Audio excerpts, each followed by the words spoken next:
Masya Allah, ternyata begini hukum mencabut rumput di atas makam. Simak sampai akhir video.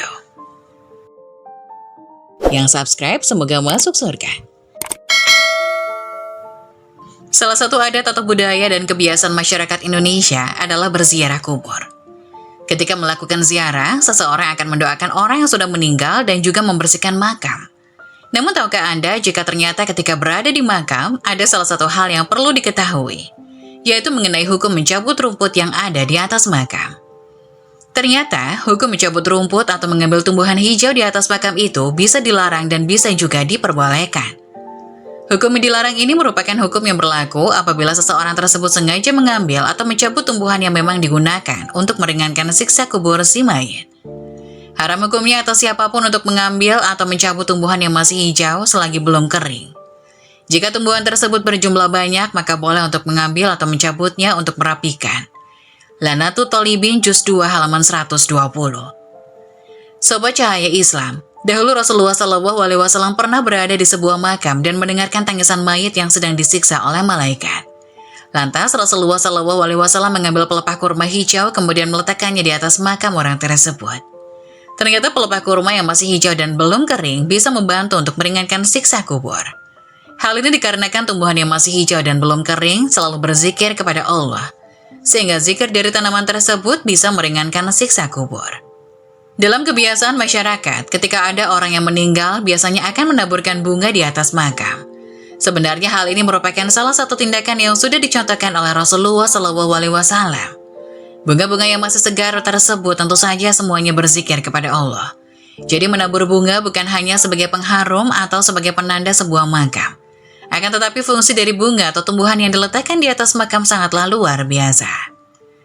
Hukum mencabut rumput di atas makam sebenarnya diperbolehkan, karena belum ada dalil yang menjelaskan hal tersebut. Apabila memang di atas makam tersebut ada banyak sekali tumbuhan atau rumput liar yang menutupi makam, maka sangat diperbolehkan untuk membersihkannya. Tentu, hal ini karena bertujuan untuk merapikan makam yang juga memudahkan seseorang ingin berziarah. Membersihkan kubur hendaknya dilakukan karena adanya tanaman liar akan mengganggu orang-orang yang berziarah. Maka hendaknya dipotong jika ada tanaman yang berada di atas pemakaman. Lebih baik lagi tanaman yang berduri, maka sudah semestinya dihilangkan. Demikian juga jika ada keyakinan tahayul bahwa penghuni kubur telah memerintahkan seseorang untuk membersihkan kuburnya, atau meyakini bahwa kuburnya boleh dijadikan tujuan berdoa selain Allah. Maka hendaknya dibersihkan sendiri tanamannya untuk mencegah adanya keyakinan yang tidak benar. Karena segala sesuatu yang bisa menyebabkan keburukan, hendaknya dihilangkan. Fatwa Nurun Alat Darbi nomor 146. Akan tetapi jika ternyata di situ ada beberapa rumput atau dedaunan yang memang sedikit serta masih hijau, sebaiknya jangan dicabut. Karena hal tersebut bisa membantu untuk meringankan siksa kubur.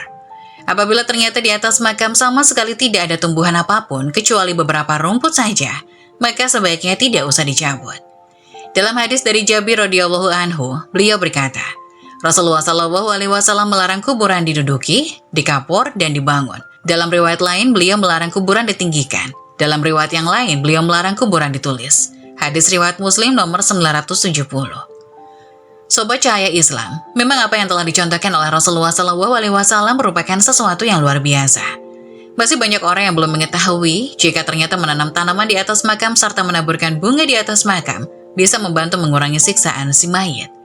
Jadi jangan sampai Sobat Cahaya Islam salah dalam mengartikan hukum mencabut rumput di atas makam. Semoga penjelasan ini menambah ketakwaan Sobat Cahaya Islam semuanya. Selain itu ada pula 5 hikmah ziarah kubur, salah satunya ingatkan manusia tentang kematian. Berziarah kubur menjadi suatu tradisi yang banyak dilakukan Muslim di Indonesia. Umumnya ziarah kubur banyak dilakukan sebelum puasa Ramadan dan saat Hari Raya Idul Fitri. Selain mendoakan keluarga yang sudah meninggal, apa saja hikmah di balik ziarah kubur? Firman Arifandi LCMA dalam Aziarah Kubur dalam Islam menyebutkan dalil terkait ziarah kubur dalam hadis dari Buraidah bahwa Rasulullah SAW bersabda, barang siapa yang ingin berziarah maka lakukanlah dan jangan kalian mengatakan hujran atau ucapan-ucapan batil. Hadis riwayat Muslim. Ziarah kubur tidak hanya sekedar berkunjung ke makam lalu mendoakan orang yang telah meninggal dunia saja. Akan tetapi ada beberapa hikmah yang dapat diperoleh dari kegiatan ziarah kubur, diantaranya sebagai berikut. Pertama, mengingatkan manusia dengan kematian dan kehidupan di akhirat. Hikmah ziarah kubur dapat mengingatkan manusia akan adanya hari kematian dan kehidupan selanjutnya di akhirat. Hal ini dapat mendorong manusia untuk semakin rajin dalam beribadah, berbuat kebaikan, dan beramal saleh. Abdurrahman Bisno dalam buku Mari Ziarah Kubur menceritakan bahwa Nabi Muhammad SAW sendiri pernah melakukan ziarah kubur ke makam ibunya yang ada di Madinah. Rasulullah SAW pun pernah menyampaikan bahwa ziarah kubur dapat mengingatkan manusia dengan akhirat. Hal ini sebagaimana dalam hadis yang diriwayatkan oleh sahabat Buraidah radhiyallahu anhu, Rasulullah SAW bersabda, "Aku pernah melarang kalian berziarah kubur, sekarang telah diizinkan untuk Muhammad menziarahi makam ibunya. Maka berziarahlah karena berziarah kubur itu dapat mengingatkan dengan akhirat." Hadis riwayat Tirmizi.